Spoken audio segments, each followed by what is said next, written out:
menyampaikan kebenaran-Mu pada malam hari ini ya Tuhan. Di dalam keterbatasan hamba memohon, pakai secara luar biasa sehingga firman yang kami dengarkan boleh menjadi pelita di dalam hidup kami. Hanya di dalam nama Yesus kami siap mendengarkan kebenaran. Amin.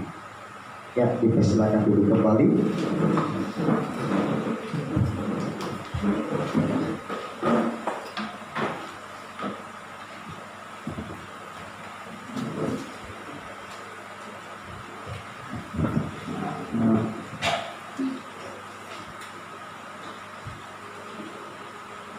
Shalom yang dikasihi Tuhan. Shalom. Sekali lagi shalom. Shalom. Ya, lumayan semangatnya.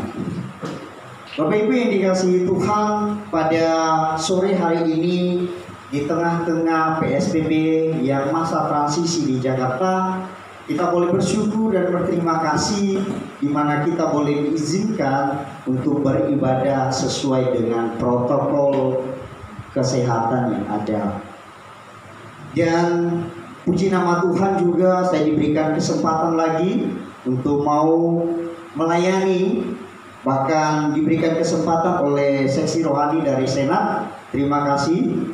Dan pertama yang saya hormati Bapak Ketua di tempat ini. Sebelum kita mendengarkan kebenaran firman Tuhan, mari kita membacakan kebenaran firman Tuhan yang terambil dari Yakobus pasal 4 ayat 6 sampai 10. Amin. Yakobus pasal 4 ayat 6 sampai 10.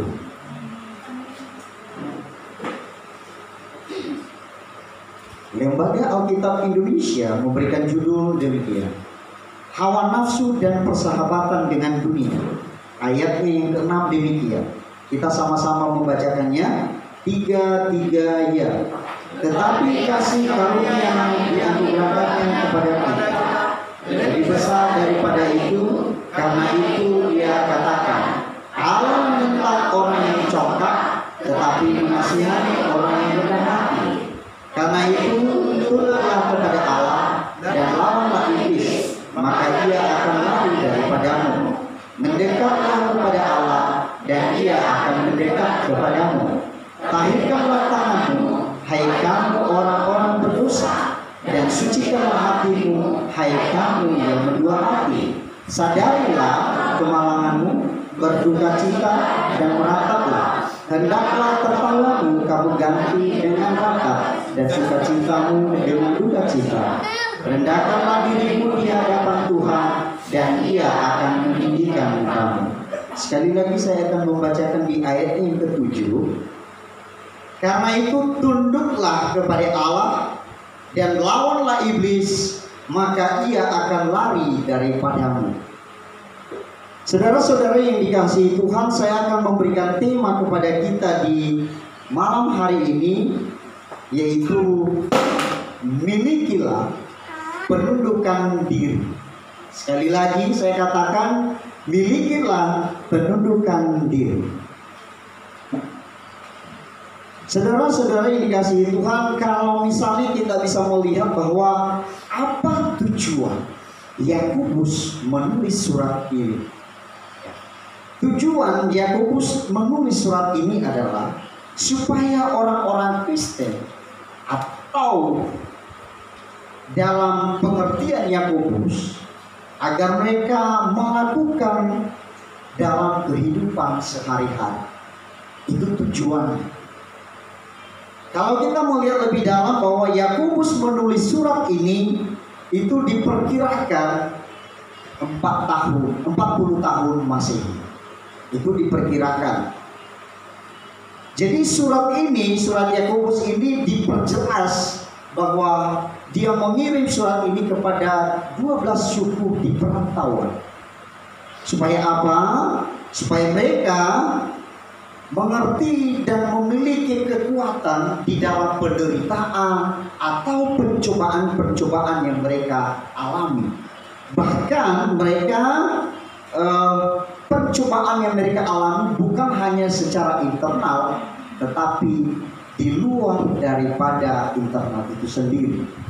Oleh karena itu, maka surat Paulus ini memberikan kepada jemaatnya agar mereka lebih kuat, lebih semangat di dalam menerima tantangan, cobaan yang dihadapi. Tetapi satu hal yang dinyatakan di situ adalah agar mereka tetap bertumbuh di dalam iman. Itu yang harus kita ketahui di dalam hal ini.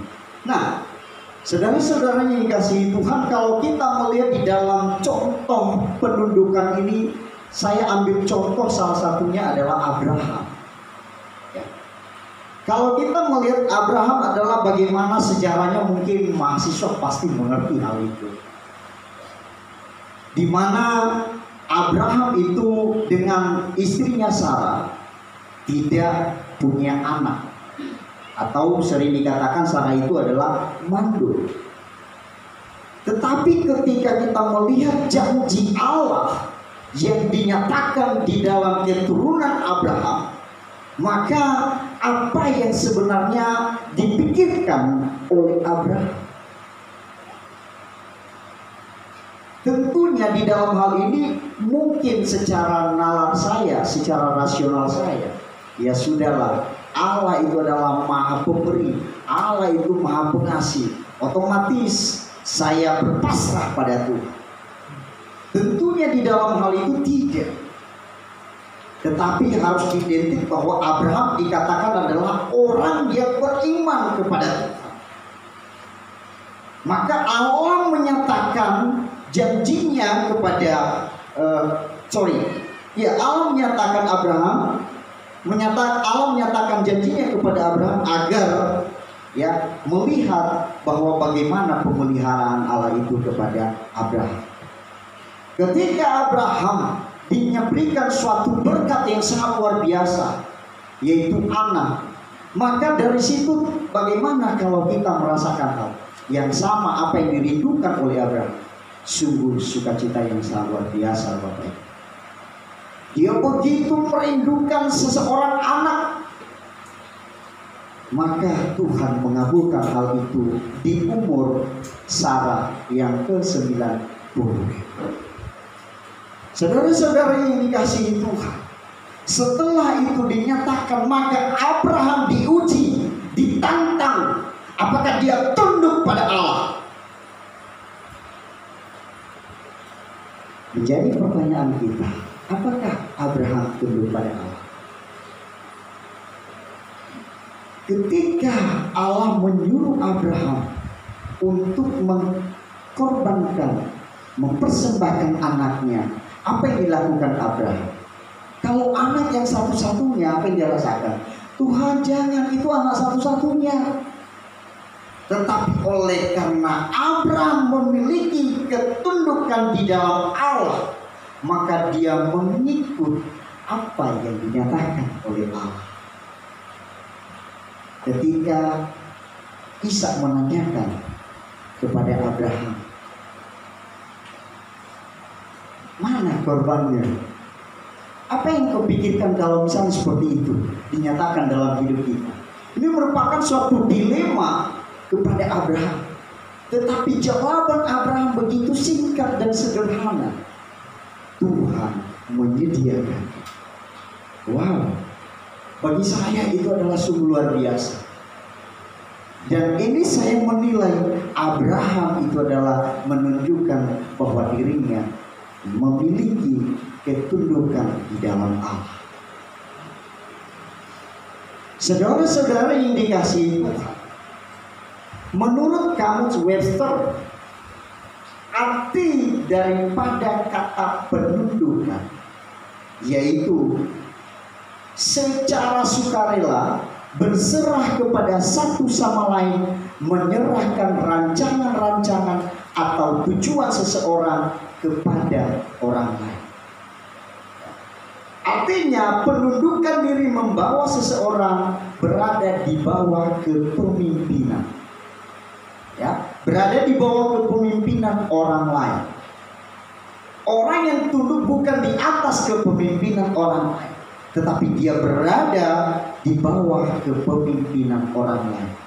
Berarti dia tidak lebih daripada atasan, tapi atasan dia harus bawahan harus tunduk pada atasan.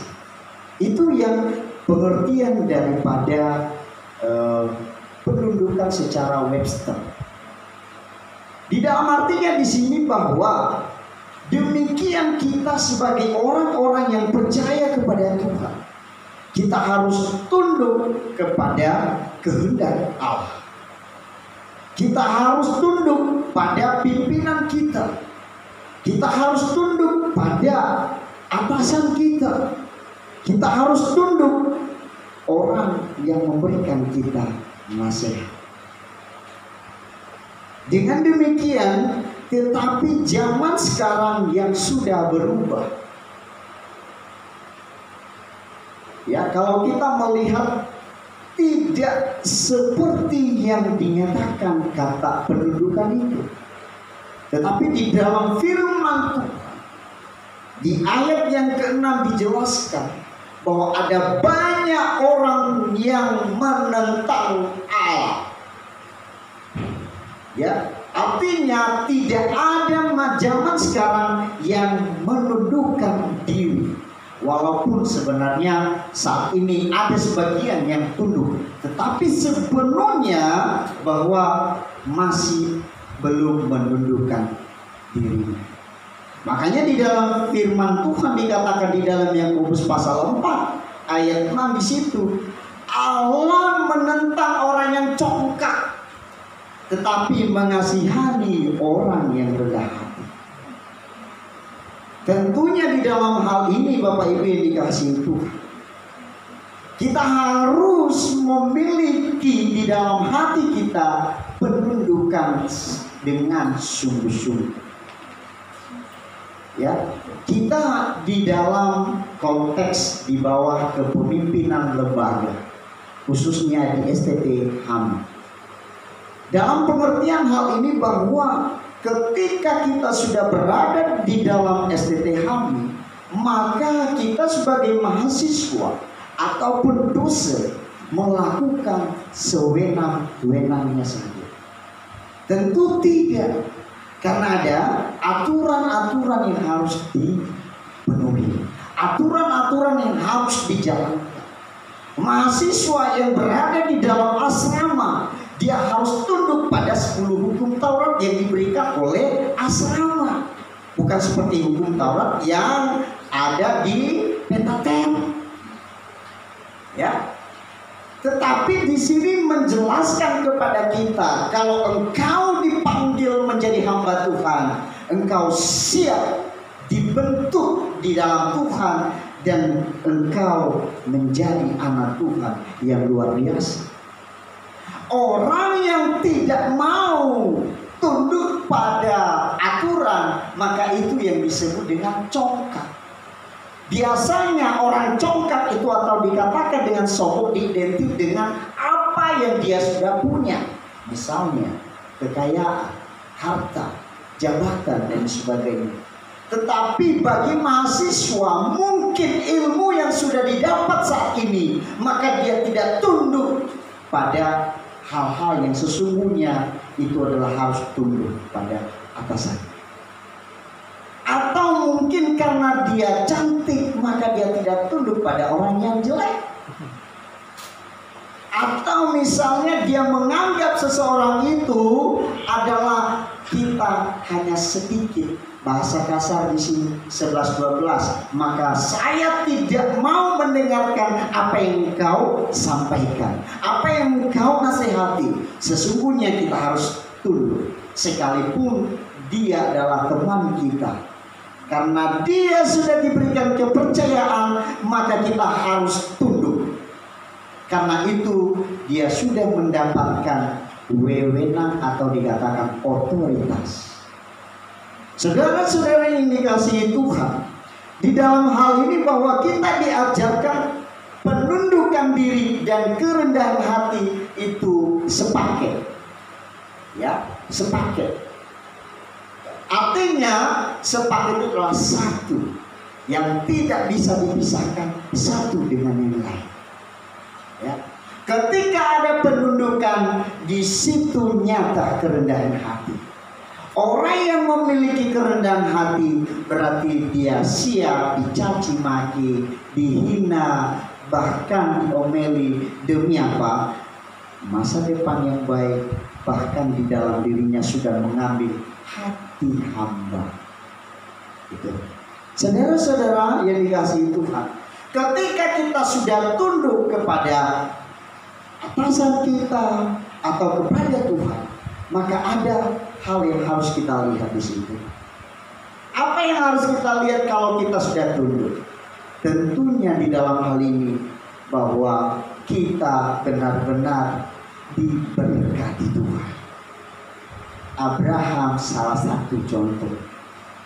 Tuhan tidak pernah membiarkan orang yang tunduk hati atau memiliki kerendahan hati dibiarkan begitu saja, jatuh begitu saja. Tetapi orang yang tunduk kepada Tuhan atau kepada kepemimpinan yang baik, maka hasilnya pun akan baik. Itu yang kita lihat.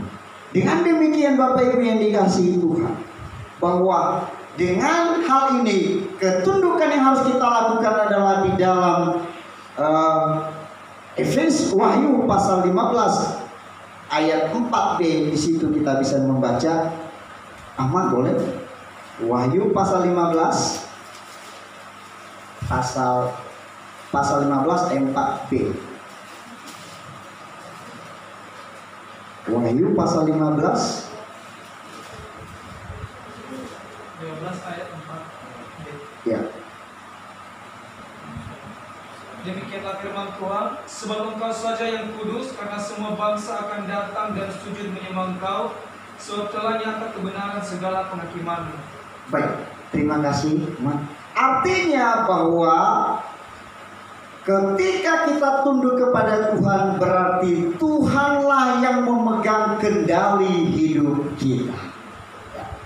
Tuhanlah yang memegang, yang selalu berotoritas di dalam hidup kita. Tuhanlah yang menolong kita, yang memberikan kita kekuatan, yang memberikan kita pertolongan di dalam setiap kehidupan kita. Saudara-saudara yang dikasihi Tuhan, penundukan diri harus tumbuh dari dalam diri. Ya, penundukan diri harus tumbuh di dalam diri kita. Bukan hanya waktu-waktu tertentu saja. Ini yang sering terjadi. Di kalimat terakhir ini, waktu-waktu tertentu saja, ini yang berbahaya. Ketundukan waktu-waktu tertentu saja itu adalah bagi saya mencari muka. Ya. Artinya dia mencari perhatian kepada atasannya. Ketika tidak ada atasannya, maka dia nyatakan dia mengeluarkan karakter sikap yang tidak baik. Tapi ketika ada pemimpinnya, maka dia menyatakan penundukannya. Bagi saya itu salah. Ya, mudah-mudahan khusus bagi mahasiswa di tempat ini tidak ada hal yang demikian. Yang kedua, Bapak Ibu yang dikasihi Tuhan, kita bisa membaca di dalam Galatia pasal 5 ayat 17. Bagaimana penundukan yang sesungguhnya?